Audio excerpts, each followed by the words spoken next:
Howdy everybody, here for my monthly garden walk. We are well into December. We just went through a freeze that lasted many days. So today I'm going to kind of show off how things really start looking in winter. I meant to film while the snow was still on the ground, but it's alright. You know, time waits for no one. Didn't get around to it, but this was all a huge pile of mulch last time we filmed.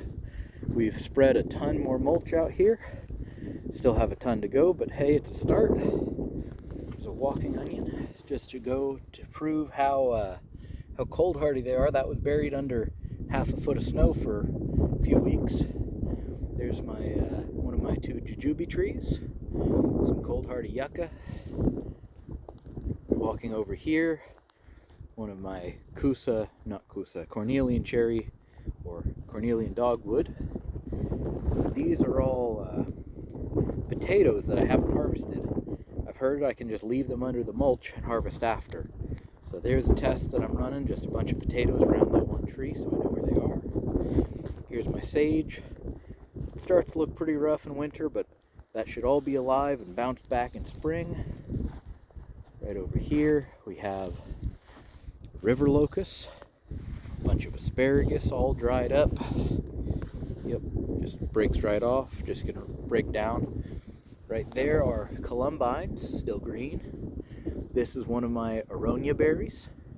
Look at all those beautiful red buds waiting for spring. All this is fresh dropped mulch from a few weeks back.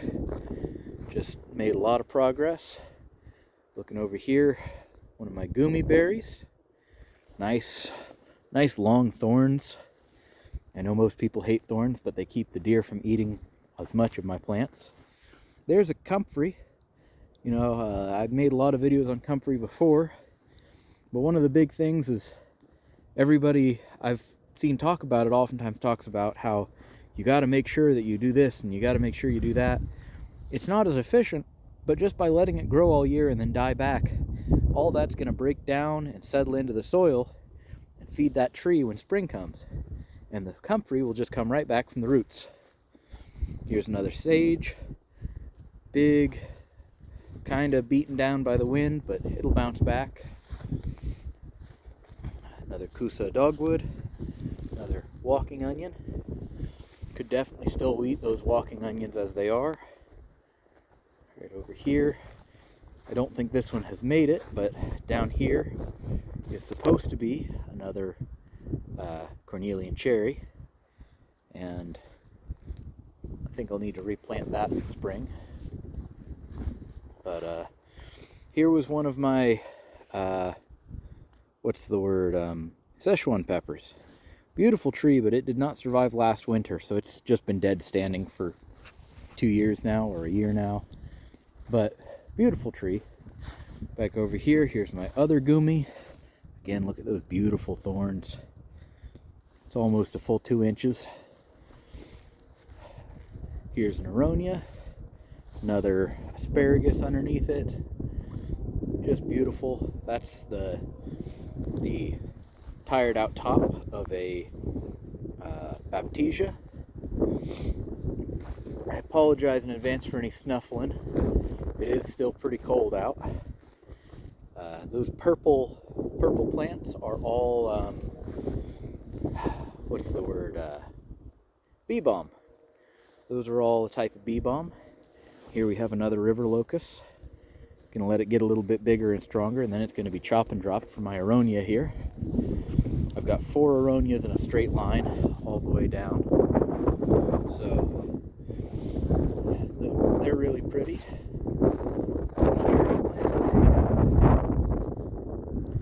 Teeny tiny, right next to that corn cob, that little stick right there. That's a,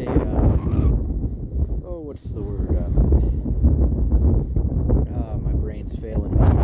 It's a pretty tree. Rose of Sharon, that's the name. Asparagus. Horehound still looks good. The horehound I could still harvest for medicine. I might do that. Got a tayberry. The tree in the middle. getting at an angle so you aren't having to look into the neighbor's property. I try to be polite. Right there, that's the form that my medlar has taken so far.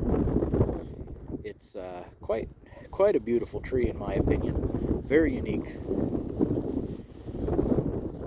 Let's see, starting back this way.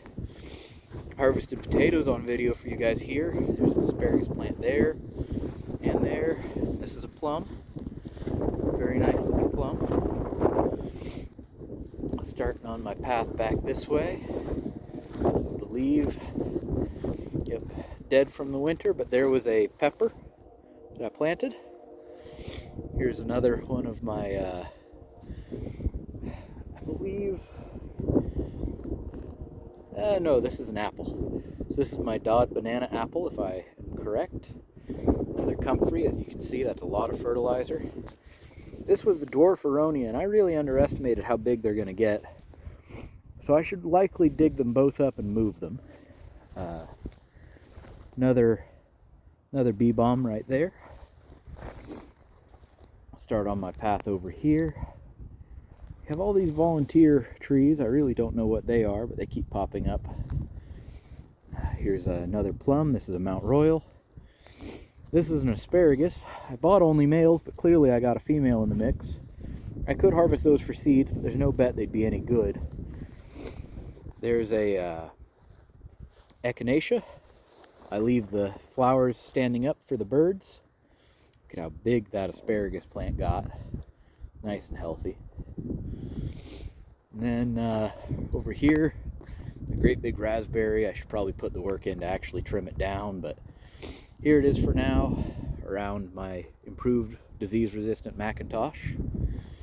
Over here, I have one of my 2 green gage plums.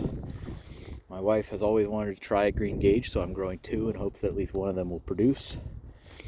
Here we have a little currant surrounded by strawberries. Strawberries survive winter just fine here, as long as they've got a little bit of mulch around them. Let's see, there's a blueberry. There's another comfrey. Another jujube. They're not nearly so intense, but nice little thorns on that jujube. Walking over this way. These are beets. I'm hoping that some of these beets survive winter and produce seed for me next year. I'm told they should. Alright, here's more comfrey. Just pushing through the cold.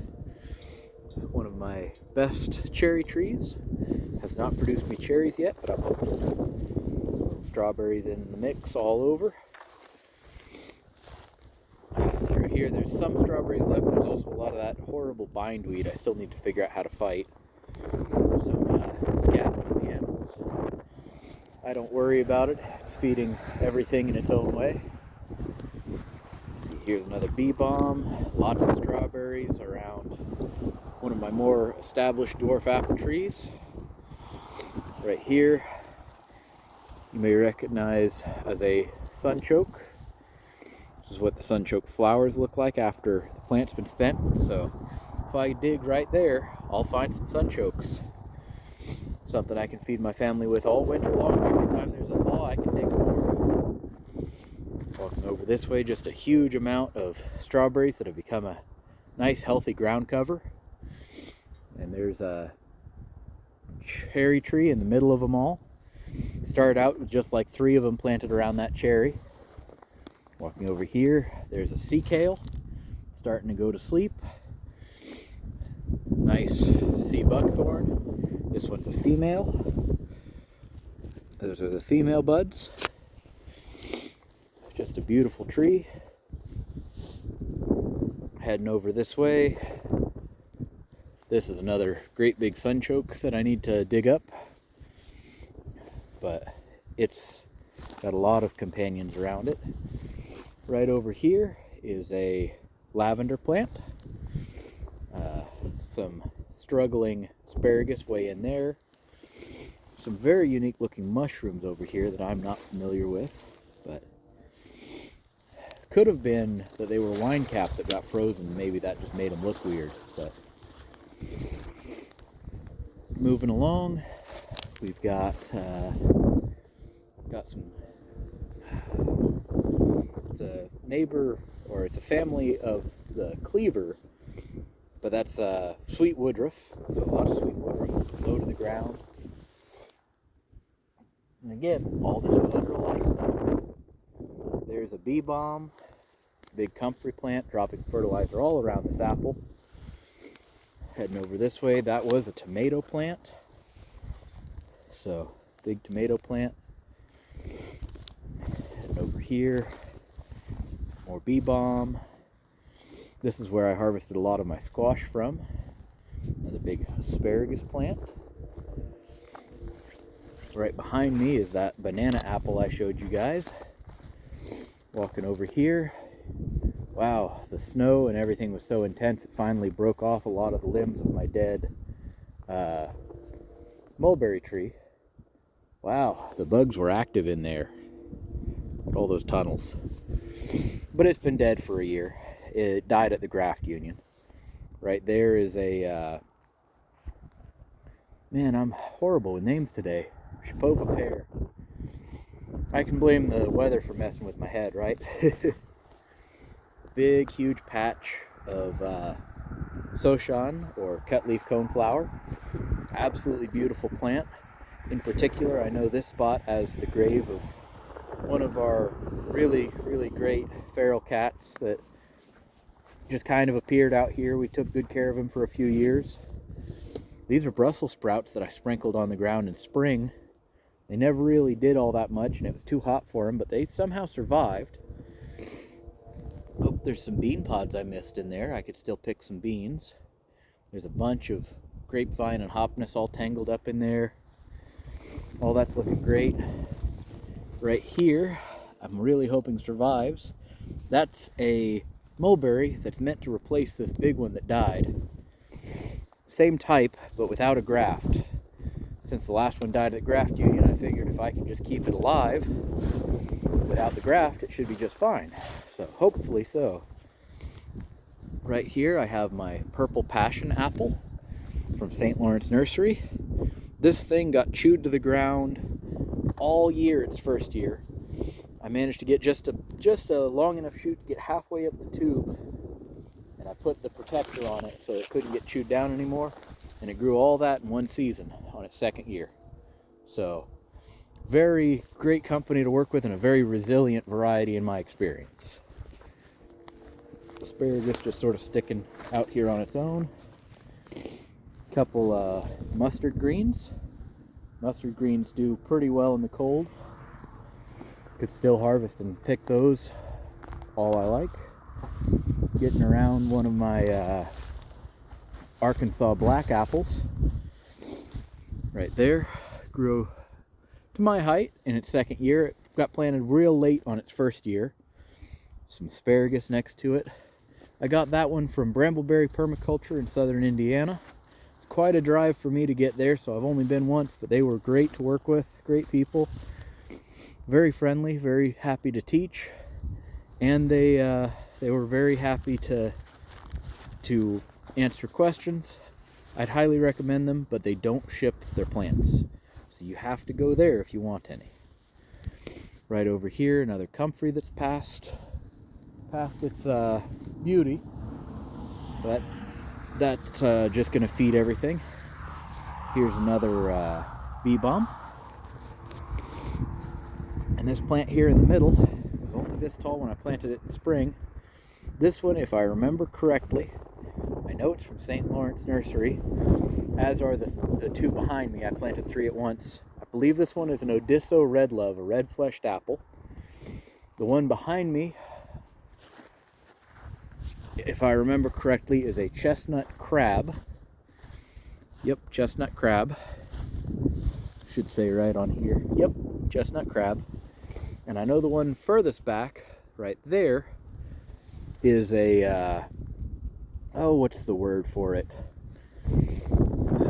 It's a yellow russet, a variety heavily recommended by the YouTube channel and tree seller, Skill Cult.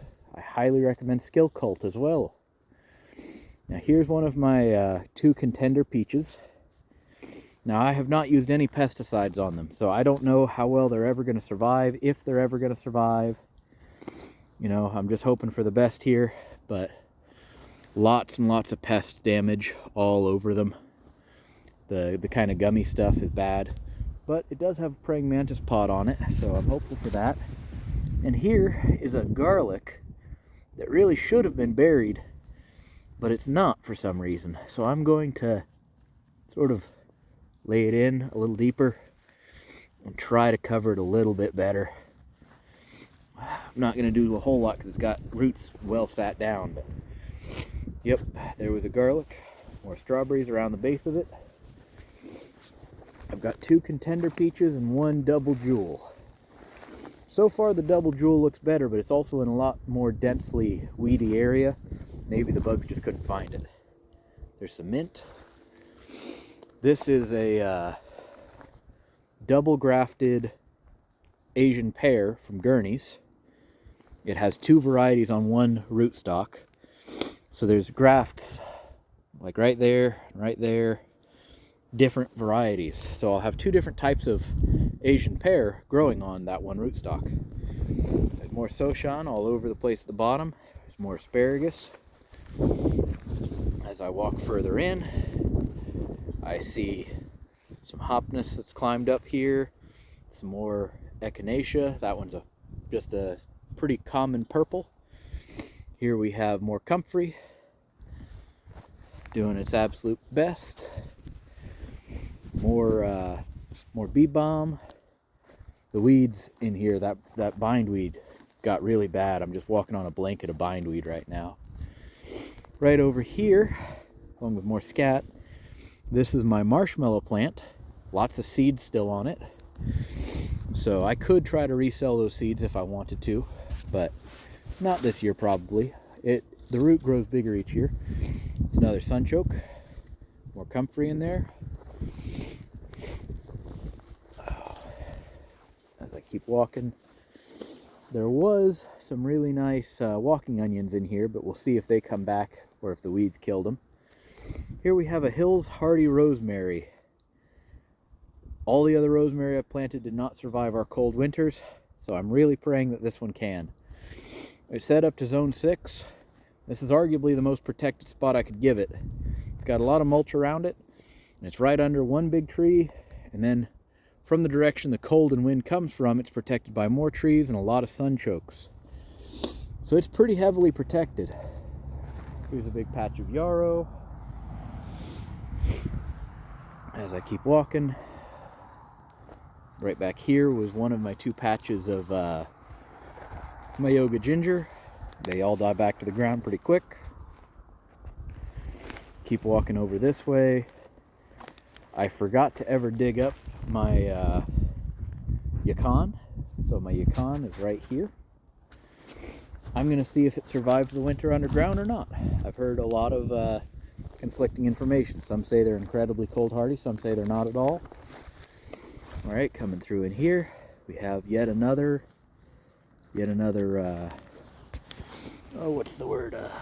sea kale and a radish underneath. And I know somewhere around this spot I planted here it is, planted another sea berry. This one is much younger than the rest, so it's little. Another pretty lady. That's an Archer's Gold Thyme I got at Walmart.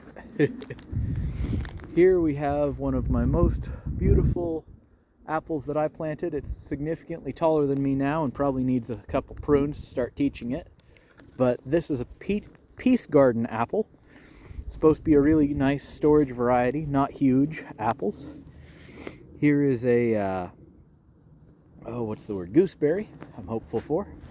I'm going to turn around a bit and take a look at what's here. It's another garlic that got dug up for some reason. A lot of the ones that dug up probably won't make it, but we can certainly do our best. My apologies. Oh, there's another one that's already there. I'm just going to try to jam them right into the soil. The harsh frozen soil that I probably should be far more gentle with. This one's roots are all kinds of everywhere. Not the right way to do this at all, but since something dug them up, I'm just doing my best for them. Ruining my nice new gloves. There's my cold hardy cactus. They always kind of flop and shrivel up like that. That's just how they survive the cold. They excrete all of their water in order to prevent cell damage from freezing. So that's the cold hardy cactus. Oh, I should mention these trees. I got distracted by the garlic above ground. So these are both interspecific hybrids. This is a Flavor King Pluot, and this other one is some variety of Plueri, Sweet Treat, and they're both from One Green World. One Green World says they're very prone to pests and diseases, and a lot of other places say they're very resistant because they're hybrids.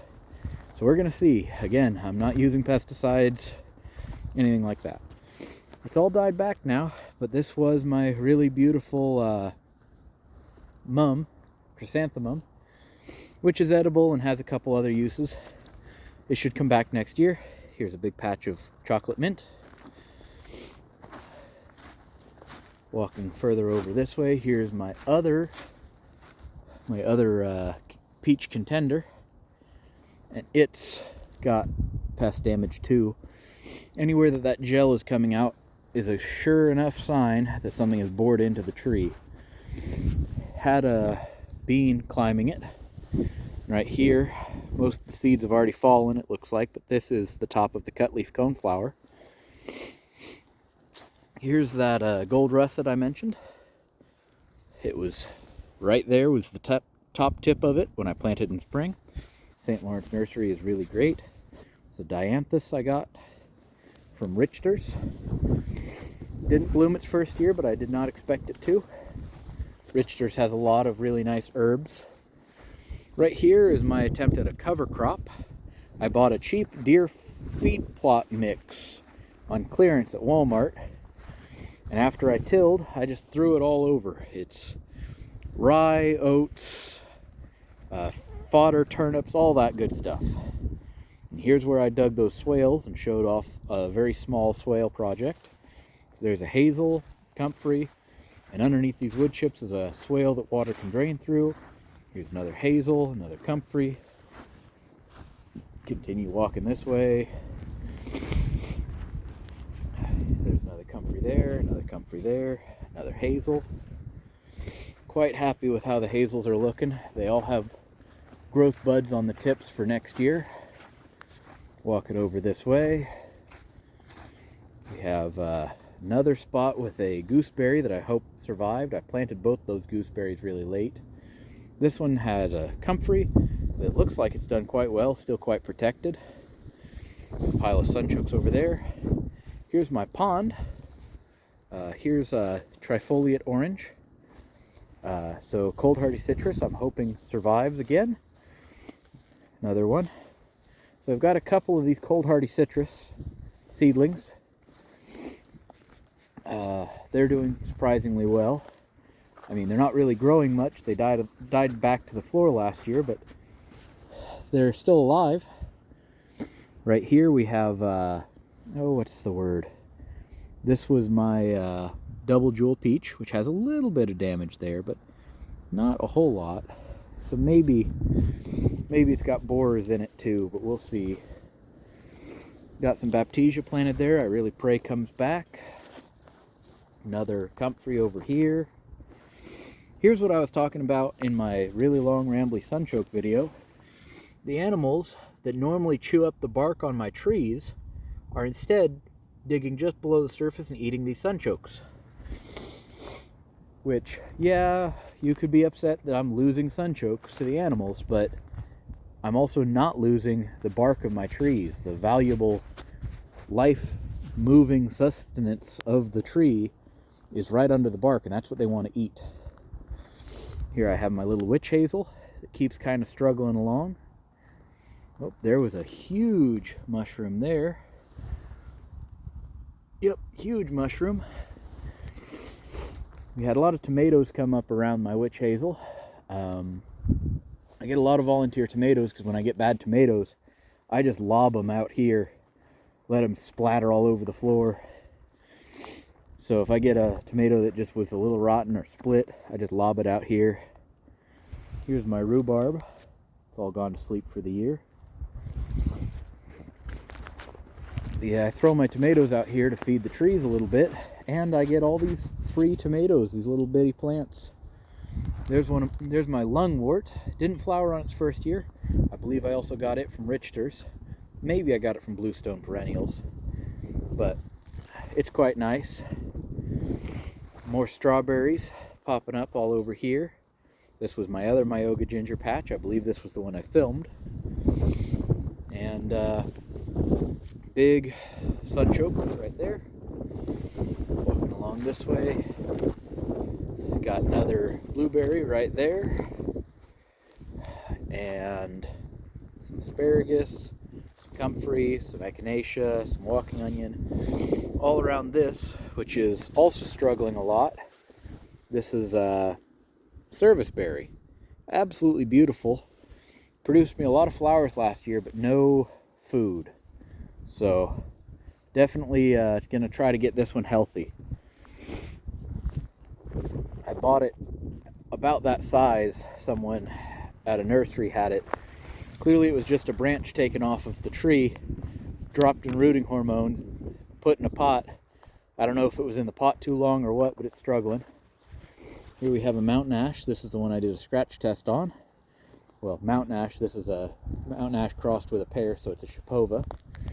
Here, for those of you who haven't seen it, my cold hardy fig is underneath this huge pile of mulch. I trimmed off some of the branches and the rest I pinned to the ground. Here's some of the branches I trimmed. Pinned it to the ground and covered it in tons of mulch. Here's a little lavender, another rose of Sharon. Here's my seedling of colossal chestnut. I thought it was a grafted colossal, but I took a closer look at the paper on it. It's a seedling. So there's no way of telling if it's really going to be all that good, but hopefully it can be fertilized from where it is. The other chestnuts are quite a ways away, but it's a really windy spot. It might get fertilized out there. Over here we've got some more asparagus. Here we've got a Lycora seedling chestnut, or Lycora. Here we have my gourds. As you can see, one of them did not harden properly, but that one's nice and hard. That one's nice and hard. So a lot of my gourds seem to be doing pretty all right. Continuing walking on this way. It's not the most beautiful shape because of the weeds around it, but this is my, oh come on, wrapped up in the goldenrod around it, but this right here is my Dustan chestnut that I got cheap from Rural King on clearance. Oh, it's okay. Just scared away one of the kitties. Here's my other Dustan chestnut. Same place. Looking pretty good. And it was actually dropping out, what's the word? Catkins. It was trying to pollinate this summer. So it's surprisingly happy. Oh, I didn't mean to scare you. There's one of the kitties. Off she goes. Yep. When it's warmer out, we'll try to live trap her to get her fixed. She's had a lot of kittens. She's a good mama, but we're trying to get them all fixed. So as we walk out this way towards my nut orchard, I normally am way longer before I get out here, but because everything's asleep, we go pretty quick. We've put some mulch around a lot of things out here. These two are both sassafras. So those sassafras are looking good. Out here, we harvested all of the hopness. That video should be going live before this one. But we harvested the hopness and tried to replant some. And then we deposited a lot of wood chips here to help beat the weeds. So we'll see how that goes. So moving on from that, we deposited a lot more around my native plums. These are American plums. I did a little bit of pruning on my Japanese walnuts. I don't think it'll root on its own, but I figure if I'm going to cut something, no reason not to give it a try. Right over here is one of my nannyberry viburnums. Supposed to be very pretty. Right next to it is one of my pecans, cold-hardy pecans. Walking over here further, we've got Japanese walnut. Got a bunch of Japanese walnut, really. Walking this way, got a little bitty type of black currant, crandall black currant. Walking further over here, here's where I harvested that, what's it called, sunchoke. There's the whole top plant. You can see critters have been chewing on it instead of the bark, so that's what we like to see. Here we have a thornless honey locust with an improved variety. Really hope that it produces well. Here we have a grafted shagbark hickory. Really hoping it catches up. It's been kind of sitting dormant. Over here we have one really big, really strong Japanese walnut. Quite a bit taller than me now. Walking over this way, there's a daylily by that tag, by that hose, going to sleep. Here we have an American persimmon. We have yet another Japanese walnut. This one has a second stalk coming off of it, so I should probably prune it. But I'll do it in spring. It's getting too cold to prune. Here we have another thornless honey locust. And here we have another Japanese walnut. Quite beautiful. Even in dormancy, quite beautiful. From here we're getting into the last of things that aren't chestnuts. This one here and the one straight across from it are both Bart nuts. They're Japanese walnut or a heart nut crossed with a white walnut or a butternut. Here we've got a mulberry, improved variety. We've got two more wild, what's the word, wild plums. And then from here on out, until I get more money to plant. Which, if you want to add to this, I have a Patreon you can support, and Patreon, Etsy, all that stuff you can support me on. But when I have some more money, I'm planning in between each of these posts, every single one, I'm going to go to about the 1/3 spot, about where I'm standing. I want to do a sea berry for a nitrogen fixer, and go another 2/3. I want to plant a hazel tree. So that way I have plenty of hazels that should shoot up fast and start producing. And then of course the chestnuts do as chestnuts do best. Oh, there was a squash I missed out here. I had already harvested them all. I guess the plant made one more, but yeah, so that's the goal. Chestnuts planted on last year. Then next year I'm going to be planting hazelnuts and or sea berries, whatever I can afford. But yep, that's the goal. Really excited to keep it up, keep trying. Hope everybody's been enjoying this. I'm going to start heading into the house.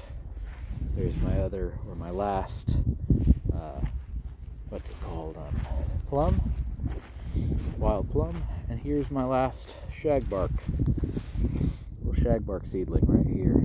So, thank you all for watching, and I'll see you on the next video as soon as I can. Goodbye, everybody.